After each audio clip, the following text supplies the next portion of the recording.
저는 이 본문의 말씀을 가지고 성령의 역사 10번째 시간입니다. 그가 경건하여 란 제목으로 좀 은혜를 나누고자 합니다. 여러분들은 혹시 이 중화 사상에 대해서 들어보신 적이 있으십니까? 중화 사상. 최근 중국의 시진핑 국가주석은 강한 중국을 목표로 예전에 이 중화 사상으로 돌아가자 이러한 생각으로 여러 가지 정책을 펴고 있다고 합니다. 중화 사상에 대해서 백과사전은 이렇게 이야기를 하고 있어요. 중국에서 나타난 자문화 문화 중심주의적 사상이다. 그러니까 무엇이냐면 중국 중심의 사상이라는 거예요. 그러니까 중국의 문화가 최고다라는 것입니다. 이 중화에서 중자는요, 바로 중앙이란 뜻이고 화자는 문화라는 뜻으로서 중화는 자신들이 곧 온 천하의 중심이고 가장 발달한 문화를 가지고 있는 선민이라고 이야기를 합니다. 중국인들과 이야기를 하다 보면요, 주변 사람들을 좀 하대하는 경향이 있습니다. 왜냐하면 천자의 나라이고 또 하늘이 내린 민족이라고 여기기 때문에 그리 하는 것 같아요. 그렇기 때문에 주변에서 여러 이렇게 아픔과 또 고통과 여러 가지 잡음이 나는 것도 사실이죠. 그러니까 분쟁이 휩싸이는 것이 바로 이러한 중화 사상 때문에 그리하지 않나 생각을 해봅니다. 한편 중국 사람들의 선민의식 못지않게 유대인들의 선민의식은요, 특별한 것 같아요. 이 유대인들은요, 하나님이 우리 민족만을 선택하셨다, 그리고 우리 민족만을 구원하셨다, 이런 생각을 가지고 있습니다. 지금도 유태인들을 만나게 되면요, 이런 사상이 아주 여러분들 강해요. 그러니까 자신의 민족이 최고의 민족이라는 거예요. 그게 바로 유태인님들입니다. 이런 생각은 지금까지도 내려오고 있죠. 현재 이스라엘이 팔레스타인 지방 자치기구와 사이좋게 지내지 못하는 이유가 여러 가지가 있겠지만 이러한 선민의식에 쌓여있는 그들의 그 문화적인 것 때문에 그러지 않나 저는 생각을 해봐요. 여러분, 우리가 생각해보면요, 전쟁보다는 평화가 좋잖아요. 그렇기 때문에 굳이 전 세계가 반대하는 그렇게 전쟁을 해야 될 필요가 있을까?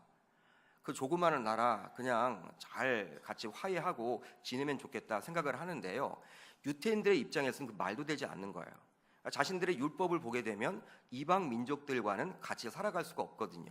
그렇기 때문에 우애 있게 지내라는 여러 다른 나라들의 이야기를 귀를 기울여서 듣지 않는 것이죠.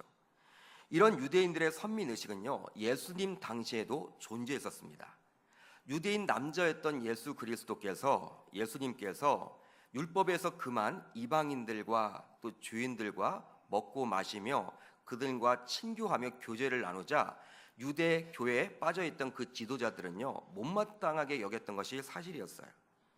이후 예수님께서는 12 제자와 함께 갈릴리 주변을 비롯한 유다 땅에만 머무르며 3년의 공생의 사역을 이렇게 진행했습니다. 여러분, 사복음서를 보게 되면요, 예수님께서 이렇게 유다 땅을 벗어난 적이 있습니까? 없습니까? 없어요. 없습니다. 그러니까 예수님께서는 그 마음속에 이방인을 위한 이 전도도 강조를 하셨지만 유다 땅을 벗어난 적이 없으십니다. 심지어는 십자가에 달리신 사건도 유대 땅에서 벌어진 사건이고요, 또 부활하셔서 40일 동안 제자들에게 나타날 때에도 유다 땅을 벗어난 적이 없으셨어요. 그렇지만 예수님께서는 승천하시면서 제자들에게 다음과 같은 이야기를 하셨죠. 바로 사도행전 1장 8절의 말씀이었습니다. 오직 성령이 너에게 임하시면 너희가 권능을 받고 예루살렘과 온 유대와 사마리아와 땅끝까지 이르러 내 증인이 되리라 하시니라. 할렐루야. 이제 유다 땅이라는 곳에 한정되었던 자신의 그 모습, 이제 이곳에 있지 말고 이제 성령을 받게 되면 그 권능에 힘입어서 어떻게 하라는 것입니까? 전 세계 다니면서 복음 전파를 하고 나의 증인이 되면 좋겠다라고 우리 주님께서 제자들에게 이야기를 하신 거예요. 이제 사도행전 2장을 보게 되면 오순절 성령 대강림 사건이 일어나게 되었습니다. 이제 베드로도 성령 충만하게 되었기 때문에 유다 땅을 떠나서 주님이 그렇게 원했던 사도행전 1장의 8절 그 말씀을 이루어 나가야 하는 거예요. 그 제자들도 마찬가지였죠. 그러나 제자들은 예루살렘을 비롯한 유다 땅을 떠나지 않습니다.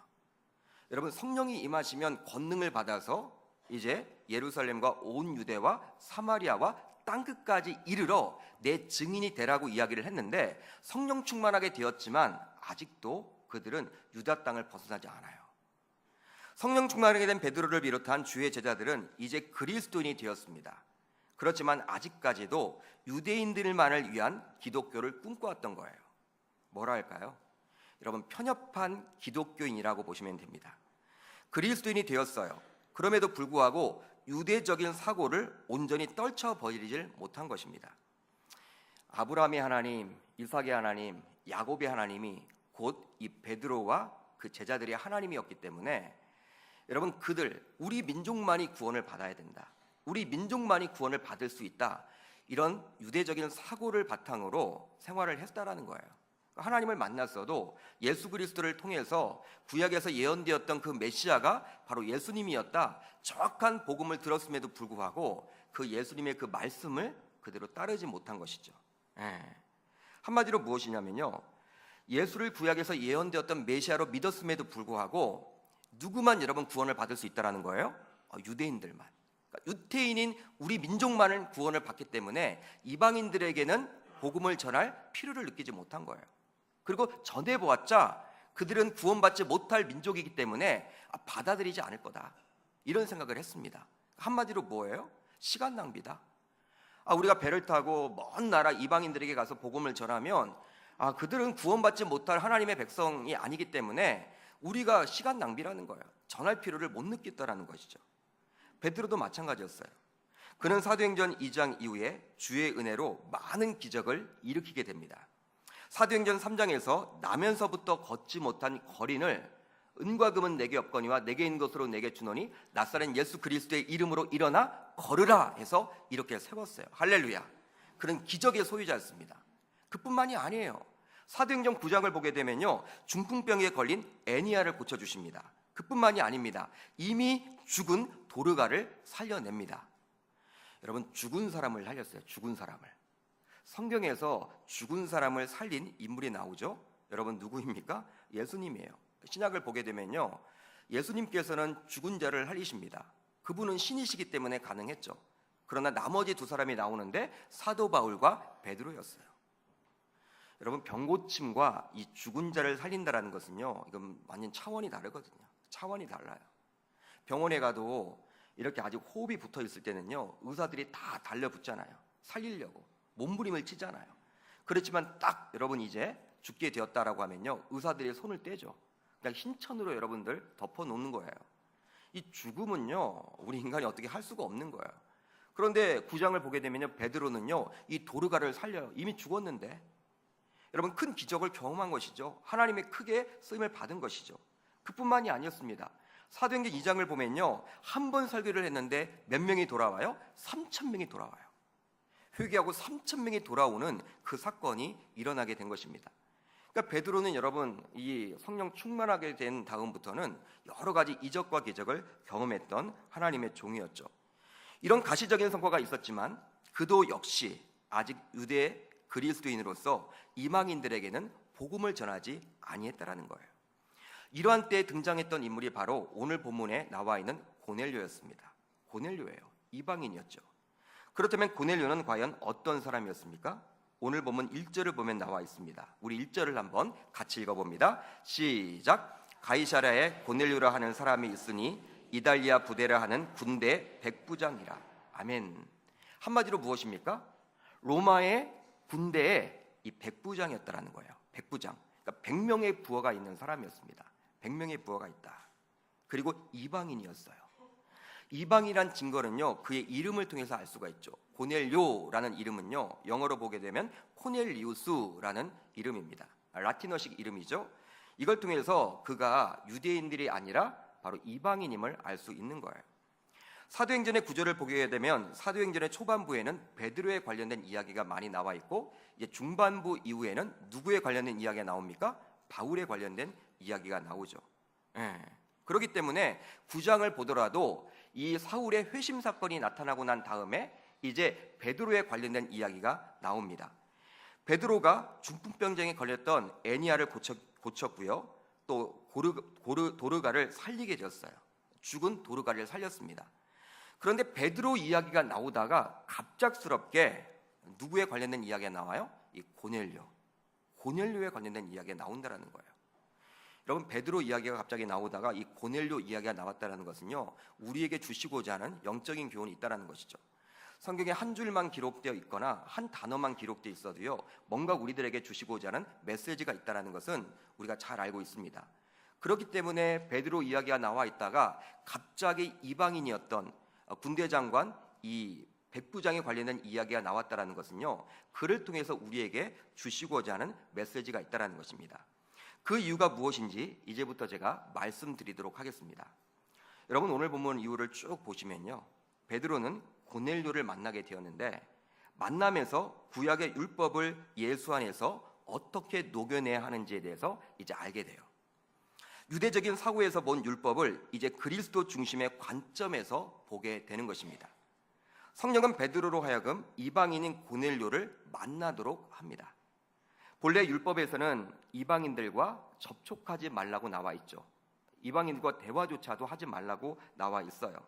그런데 성령 하나님이 베드로에게 직접 말씀을 해주십니다. 고넬료의 집에 들어가라고. 그 후 고넬료와 그의 친척과 가까운 친구들이 베드로의 설교를 듣게 되었고요, 결과적으로 어떻게 됩니까? 성령을 받게 돼요. 성령을. 여러분, 이 베드로는요, 자신과 동일한 성령을 받게 되었음을 확인하고 자신의 눈으로 보고 나서 이제 그들에게 세례까지 베풀게 되는 것입니다. 즉, 사도행전 10장의 사건을 통해서 베드로는요, 이방인들도 성령을 받아서 구원받을 수 있구나, 그것을 비로소 깨닫게 된 것입니다. 할렐루야. 여러분, 진정한 회심이 나타나게 된 거예요.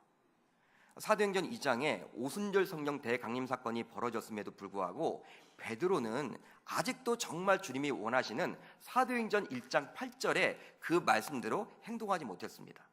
그냥 예루살렘, 이 유다 땅에만 머물렀던 거예요. 왜? 유대인들만 구원을 받아야 하기 때문에. 이게 바로 선민의식에 쌓여있던 기독교인의 모습이었죠. 잘못된 기독교죠. 그러나 이 고넬료를 통해서 이 이방인들도 구원을 받을 수 있구나, 우리와 동일하구나, 우리만 예수 믿고 천국 가는 것이 아니라 이 이방인들조차도 성령을 받고 구원받고 천국 갈 수 있는 거구나, 그때서야 그는 깨닫게 된 거예요. 그런 만큼 고넬료와의 이 베드로의 만남은요, 좀 더 베드로의 신앙을 성숙시킨 아주 중요한 사건인 것입니다. 10장 사건까지만 해도 베드로를 비롯한 12사도는 예루살렘 선교에 아주 집중을 했습니다. 왜? 예루살렘에도 아직 유대인들이 복음을 듣지 못했기 때문에, 그들이 지금 구원받는 게 중요했기 때문에. 그래서 사나운 박해 중에 있음에도 불구하고 그들은 예루살렘을 떠나지 않았어요. 베드로 역시 마찬가지였죠. 이런 사람 가운데 하나님은 수제자였던 베드로부터 바로 영적인 시야를 넓혀주고 있는 거예요. 바로 누구를 통해서? 고넬료를 통해서. 이방인이었던 고넬료를 통해서 누구의 시야를 넓혀줍니까? 수제자였던 베드로의 시야를 넓혀주는 것입니다. 그렇다면 그 당시에도 많은 이방인이 있었을 텐데 어떻게 고넬료는 그렇게 하나님에게 쓰임을 받을 수가 있었을까? 여러분, 궁금하지 않으십니까? 특별한 뭔가 있기 때문에 하나님이 그를 사용했다라는 거예요. 그것이 무엇인지 한번 살펴보고자 합니다. 먼저 그는 균형 잡힌 신앙생활을 하였습니다. 오늘 본문 4절을 보게 되면요, 고넬료가 주목하여 보고 두려워 이르되 주여 무슨 일이니까? 천사가 이르되 내 기도와 구제가 하나님 앞에 상달되어 기억하신 바가 되었으니. 할렐루야. 보통 신자들의 모습을 보면요, 이 두 부류가 있습니다. 두 부류. 첫 번째 부류는요, 이 하나님과의 관계는 너무나 잘하시는 분들이 있어요. 이 말씀과 기도를 너무나 잘해. 그런데 이웃들에게는 전혀 관심이 없어. 이웃들에게는 전혀 관심이 없고 그들을 돌보질 않아요. 그런 부류가 있고요. 또 어떤 분들은 교회는 열심히 나오고 신앙생활도 오래 하시는데 하나님에게는 관심이 없어. 이 말씀과 기도보다도 이 구제와 봉사만 하시는 분들이 있다라는 거예요. 이웃들을 섬기려고. 여러분, 하나님과의 관계만 강조를 하거나 이웃 간의 관계만 강조하는 것, 둘 다 모두 그릇된 신앙의 모습인 거예요. 마태복음 22장 37절로 40절을 보면요, 이렇게 나와 있죠. 예수께서 이르시되 내 마음을 다하고 목숨을 다하고 뜻을 다하여 주 너희 하나님을 사랑하라 하셨으니 이것이 크고 첫째 되는 계명이요 둘째도 그와 같으니 내 이웃을 내 자신같이 사랑하라 하셨으니 이 두 계명이 온 율법과 선지자의 강령이니라. 아멘. 구약의 십계명을 보아도 그렇고 구약의 율법을 보아도 그렇고 첫째 계명이 무엇이다? 하나님 사랑. 둘째 계명이 무엇입니까? 이웃 사랑. 그러니까 눈에 보이지 않는 그 하나님을 제대로 섬긴다고 하면요 눈에 보이는 이웃들을 섬기지 않고서는 안 된다는 거예요. 여러분, 눈에 보이지 않는 하나님을 우리가 제대로 섬긴다면 그것이 누구에게 드러나야 한다는 것입니까? 바로 이웃들에게, 눈에 보이는 이웃들에게 드러나야 함을 이야기해주고 있는 것이죠. 그런데 고넬료는 비록 이방인이었지만 할례만 받지 아니했지 그는 경건하게 유대교를 믿었던 자였던 것 같습니다. 바로 2절 상반절에 이렇게 나와 있죠. 그가 경건하여. 한번 따라합니다. 그가 경건하여.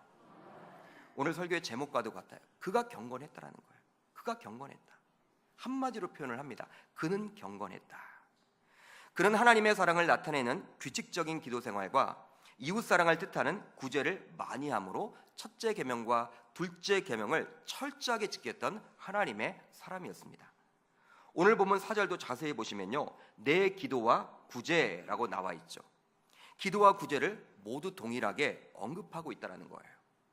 그렇다면 이 지속적인 기도와 많은 구제는 어떻게 할 수가 있을까요? 여러분, 우리가 기도를 하더라도 지속적으로 기도를 하고 구제를 하더라도 많이 구제를 해야 되는데 이렇게 균형 잡힌 신앙생활을 어떻게 나갈 수가 있을까요? 오늘 보면 2절을 보면 힌트가 나와 있죠. 여러분, 제가 한번 읽어드리도록 하겠습니다.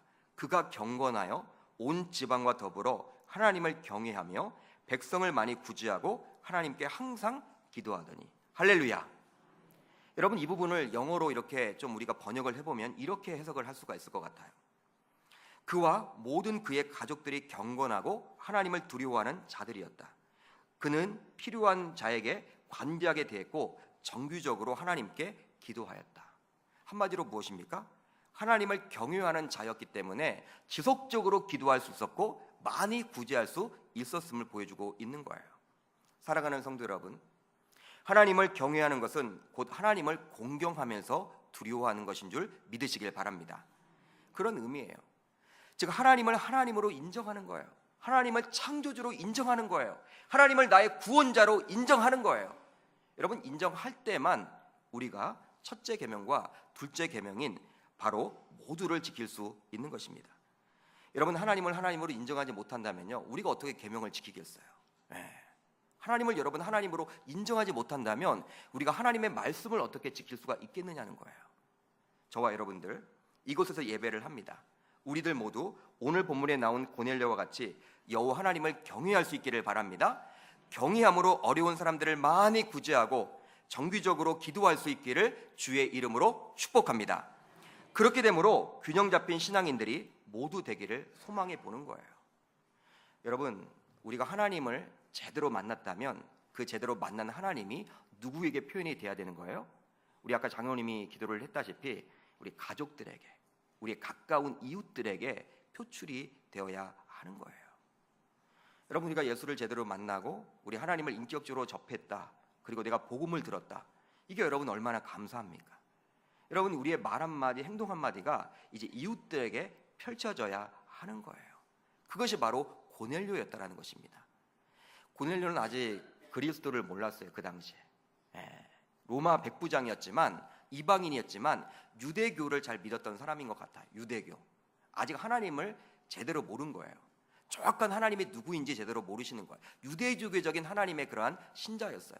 그럼에도 불구하고 그는 하나님을 경외하는 자였다라는 사실이었고, 그것으로 인해서 첫째 계명과 둘째 계명을 철저하게 지켰다라는 거예요. 이제 우리들도 이제 이 고넬료와 같이 균형 잡힌 신앙생활을 함으로 말미암아 주변 사람들에게도 선한 영향력을 끼칠 수 있는 저와 여러분 되시기를 주의 이름으로 축복합니다.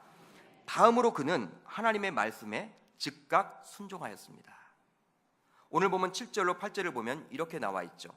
마침 말하던 천사가 떠나매 고넬료가 집안 하인 둘과 부하 가운데 경건한 사람 하나를 불러 이 일을 다 이루고 욥바로 보내니라. 할렐루야. 이렇게 나와 있어요. 주님께서는요 고넬료의 환상 중에 나타나서 욥바에 있는 베드로를 어떻게 하라는 거예요? 모시고 오라는 이야기를 듣게 됩니다. 7절에 나와 있는 마침 말하던 천사가 떠남에 우리는 주목을 해봐야 돼요. 주의 말씀을 듣고 고넬료는 즉시 실행에 옮깁니다. 즉시 실행에 옮깁니다. 자신의 종 둘을 보내고요, 자신을 보좌하는 부하 한 사람을 보내게 돼요. 근데 부하를 뽑을 때도 어떤 사람을 뽑았다고 나와 있습니까? 경건한 자를, 그러니까 자신과 동일하게 경건한 자를 뽑아서 이 베드로에게 보냅니다. 보내서 지금 어떻게 해요? 자신의 집에 모셔오도록 하죠. 여러분, 기왕 순종할 것 같으면 즉시 순종할 수 있기를 바랍니다. 뜸을 들여서 무엇을 하겠습니까? 주님의 말씀이라고 확신이 되면요, 우리는 즉각 순종을 하는 게 아주 중요한 거예요. 여러분, 지금 이 고넬료는요, 뜸을 들이지 않아요. 주의 천사가 나타나서 환상 가운데 보여주자 즉각적으로 행동에 옮기고 있다라는 거예요. 여러분들은 아마도 이 아브라함에 대해서 많이 들어보셨을 겁니다. 우리가 보통 아브라함 하면 믿음의 조상, 복의 근원 등으로 알고 있죠. 성경을 보면 그는 그러나 오히려 약점이 많았던 사람이었어요. 약점이 많았어요. 제가 보기에는 하나님의 사람 같지가 않아요. 약점이 많았어요. 인간 냄새가 너무나 많이 납니다. 여러분, 어떠한 사람이었습니까? 자신을 사랑하는 아내를 한 번도 아니에요, 무려 2번씩이나 누구라고 소해요? 누이라고, 여동생이라고. 여러분들의 남편이 만약 그리했다면 어떤 마음을 갖겠습니까? 용서하지 못하겠죠. 아마 강큰 남자 시리즈에 나올 이 아브라함이 아닌가 생각을 해봐요. 여러분, 한번 생각해보세요. 자신의 목숨을 구하기 위해서 사랑하는 아내를 누이라고 속였어요. 인간적인 매력은 전혀 없어요. 그럼에도 불구하고 하나님은 그를 사용하시잖아요. 그를 높이 쓰잖아요.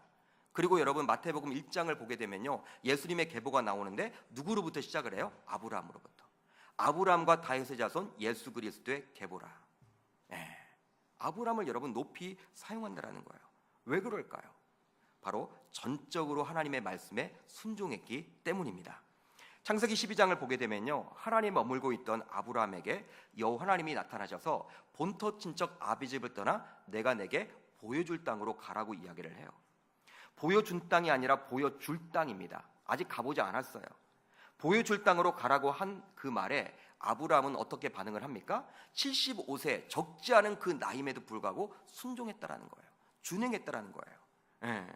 아마도 보여줄 땅에 가라고 했기 때문에 아마 두렵기도 했을 것입니다. 그리고 과연 내가 가야 하나, 이런 의문도 들었을 거예요. 그렇지만 주님이 말씀하셨기 때문에 그 말씀에 순종했다라는 사실이에요. 그뿐만이 아니죠. 창세기 22장을 보면요, 더 큰 시험을 당하게 됩니다. 100세에 낳은 아들 이삭을 16년 정도가 지났는데요, 어떻게 해요? 갑자기 하나님이 나타나셔서 모리아 땅에 가서 번제로 바치라는 거예요. 번제물로 드리라는 거예요. 하나님 말씀을 들었을 때 우리들 같으면 어떻게 했을까요? 여러분들이 한번 생각해 보세요. 내가 아브라함이다. 하나님이 갑자기 나타나셔서 어렵게 낳은 그 16년 동안 잘 키웠는데 그 아들을 갑자기 바치라고 한다. 여러분, 어떤 마음이겠습니까? 여러분, 하나님의 말씀이 아니라고 여러분 여기겠죠. 이거 말도 되지 않아. 주실 때는 언제고? 이런 불평불만을 할 거예요. 우리는 뜸을 들이면서 이게 과연 하나님의 뜻인지를 한번 분별하려고 할 거예요. 그리고 자신의 아내와도 상의를 할 거예요. 아들의 문제니까. 그러나 여러분, 아브라함은 어떻게 했습니까? 창세기 22장 3절을 보면요, 아브라함이 아침에 일찍 일어나 나귀의 안장을 지우고 두 종과 그 아들 이삭을 데리고 모리아 땅으로 떠나가게 됩니다. 할렐루야. 여러분, 순종했다라는 거예요. 즉각적인 순종을 했다라는 거예요. 아침에 일찍이 일어났다라는 것을 굳이 보여줄 필요가 있을까요? 그러나 성경은 그렇게 나와 있어요. 왜? 아브라함이 즉시 순종했음을 보여주기 위함이었죠. 아브라함은 이렇게 주님이 말씀하시면 즉각적으로 순종할 줄 아는 하나님의 종이었습니다. 이러한 모습을 우리 주님이 정말 기특하게 보았기 때문에, 그래서 부족한 점이 정말 많았음에도 불구하고 그를 사용하신 거예요. 부모의 입장에서도 마찬가지겠죠. 많은 자녀가 있다고 칩시다. 여러분, 어떤 자녀가 예뻐 보이겠습니까? 어떤 자녀에게 더 주고 싶어요? 나에게 순종하는 자녀들. 하나님도 마찬가지예요. 동일해요. 지금 이 자리에도 수백 명이 지금 같이 예배를 합니다. 우리가 다 하나님의 자녀입니다. 아멘? 여러분, 우리가 다 자녀라면 하나님이 누구에게 더 관심을 갖겠냐는 거예요. 누구에게 더 이쁨을 주겠냐는 거예요. 누구에게 더 주고 싶냐는 거예요. 여러분, 어떤 사람일까요? 바로 하나님 말씀에 즉각적으로 순종하는 자녀일 것입니다. 사랑하는 성도 여러분, 순종이 제사보다 낫다라는 말처럼 우리 주님이 정말 원하는 그 말씀에 순종할 수 있기를 주의 이름으로 축복합니다. 기왕 순종할 것, 오늘 본문에 나와 있는 이 고넬료처럼 아브라함처럼 즉각적인 순종이 있기를 주의 이름으로 축복합니다. 여러분, 하나님이 가라면 가고요, 멈추라 하면 멈출 줄 아는 게 바로 우리 신자의 모습이 되어야 하는 거예요.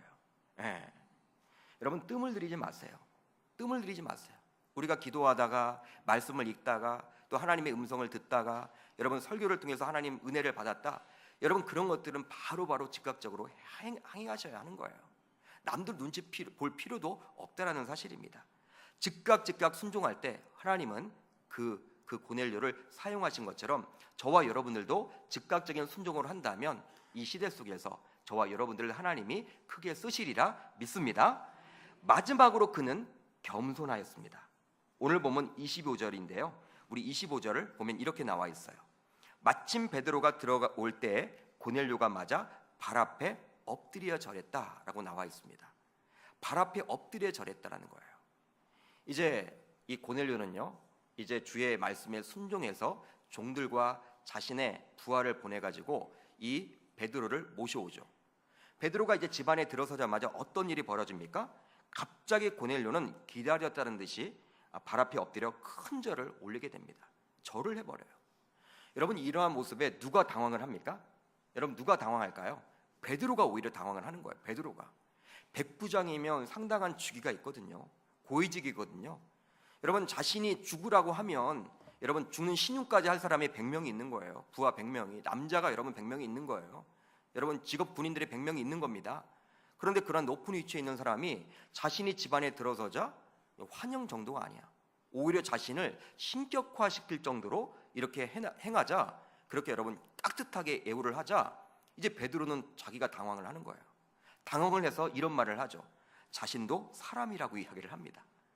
여러분, 자신도 사람이다 이런 말을 왜 했겠습니까? 그만큼 고넬료가요 이 베드로를 대할 때 정성껏 대했음을 알 수가 있는 것이죠. 그러니까 신처럼 느껴지게 된 거예요. 이 베드로가 야, 해도 너무한다, 난 신이 아닌데, 이런 마음이 들 정도로 고넬료가 지금 이 베드로를 각별하게 대우를 해준 것이죠. 여러분, 고넬료로서는 이것이 과연 쉬운 일일까요? 과연 쉬운 일입니까? 자신은 로마의 백부장이에요. 직위가 있습니다. 직책이 있습니다. 남들이 보는 눈이 있습니다. 결코 쉽지 않아요. 그리고 지금 자신이 있는 이 가이사라라는 도시는요, 항구 도시로서 이 유다의 헤롯 대왕이 로마로 향하는 백길이 있는 이곳에 도시를 건설하고 나서 이름을 가이사라 황제에게 바친다, 로마 황제에게 바친다라는 이름으로 가이사라라고 정한 거예요. 이름 자체가 여러분 로마 황제의 이름을 땄습니다.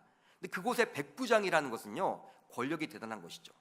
그런데 권세가 있는 그가, 바로 로마의 백부장이 피지배층 사람인 베드로에게 절을 할 수는 없는 거예요. 말도 되지 않는 것이죠. 그러나 고넬료는 오늘 본문을 보면 베드로를 알아보고 그에게 절을 합니다. 저는 이렇게 생각을 해봐요.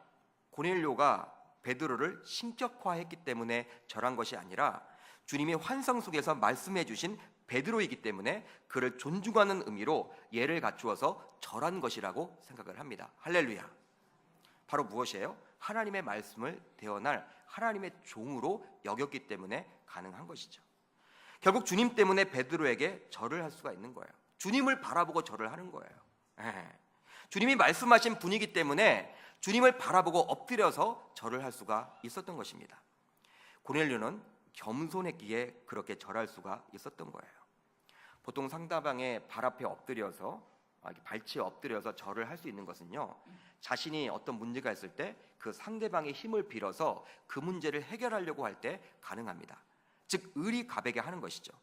그런데 오늘 본문에 나오는 고넬료와 베드로, 이 베드로와 고넬료는 어떤 의미로 보면요, 갑과 을을 따지기가 쉽지 않아요. 그뿐만이 아니라 오히려 세상적인 관점에서 보면요, 권세를 가지고 있는 이 고넬료가 갑이 될 수도 있는 입장이었습니다. 그런데 그 고넬료가 지금 누구에게 엎드려서 절을 합니까? 베드로에게 엎드려서 절을 하고 있습니다. 이 고넬료를 보면서 우리는 한 사람을 떠올리게 됩니다. 누구를 떠올리게 되느냐? 바로 예수 그리스도가 떠올라지게 됩니다. 요한복음 13장을 보게 되면 십자가 사건이 있기 전 우리 주님은 제자들 앞에 엎드려 친히 발을 씻겨주세요.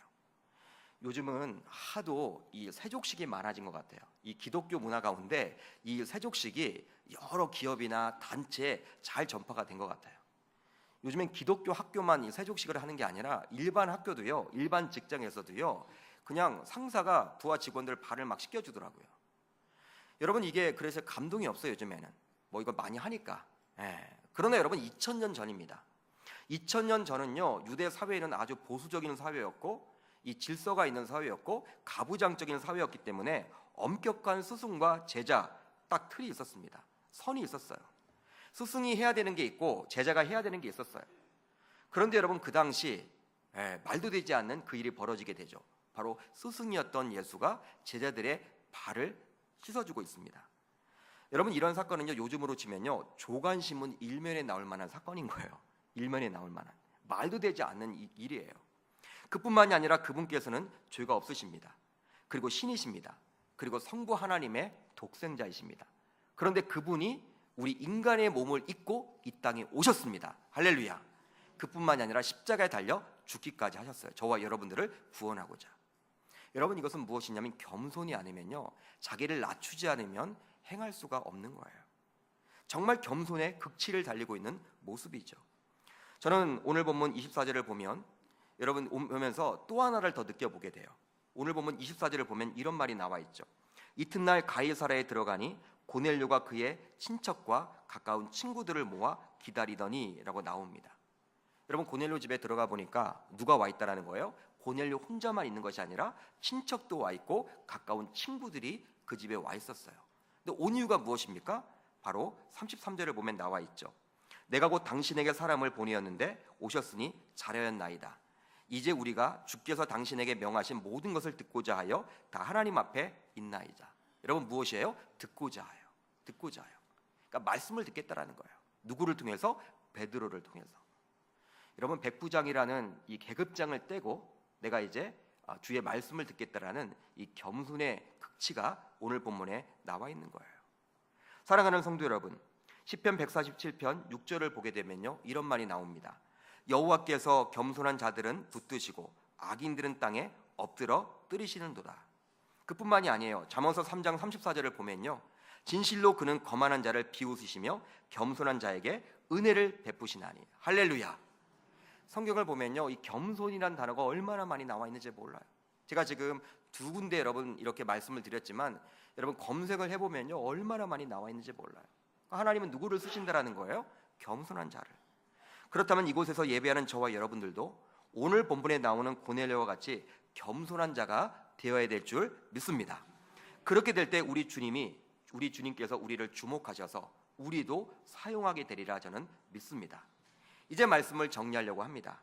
오늘 우리는 본문을 통해서 이 고넬료라는 이방인의 그 영성에 대해서 살펴봤습니다. 그가 경건했다라고 성경은 이야기를 해요. 그러나 그의 경건은 어떻게 기록되어 있습니까? 바로 균형적인 신앙생활로 나타나 있고요. 바로 말씀에 대한 즉각적인 순종으로 나타나 있고요. 마지막으로 무엇입니까? 겸손으로 드러나고 있다라는 거예요. 여러분, 우리들도 이 땅에 살면서 신자라면 우리도 마찬가지 이방인이에요. 여러분, 구약의 관점에서 보면 우리도 이방인이에요. 유대인들이 아니잖아요. 근데 우리가 여러분 은혜 받고 이렇게 복음을 듣고 나아간다면 그 고넬료를 통해서 이방인이었던 그를 통해서 하나님이 크게 쓰임을 받았다면, 그를 크게 사용했다면 저와 여러분들도 동일하게 사용할 수 있는 것이 분명히 있으리라 저는 생각을 합니다. 여러분, 고넬료도 이방인이었습니다. 그렇지만 그가 그 세 가지를 했을 때 하나님이 그를 사용하신 것처럼, 그리고 베드로라는 큰 하나님의 큰 종의 그 전환을 위해서 그를 마중물로 사용했다면 이 하나님 나라를 위해서 저와 여러분들도 동일하게 사용하시리라 저는 믿습니다. 이방인인 우리가 어떻게 할 때 고넬료가 그렇게 했던 이 세 가지를 우리가 행한다면 우리도 동일하게 그러한 역사를 만들어가게 되리라 저는 믿습니다. 여러분, 저와 여러분들도 고넬료의 이 세 가지를 모두 본받아서 주님에게 인정받고 사랑받는 신자들이 모두 다 되시기를 주의 이름으로 축복합니다. 그러한 역사가 나타날 줄 믿습니다.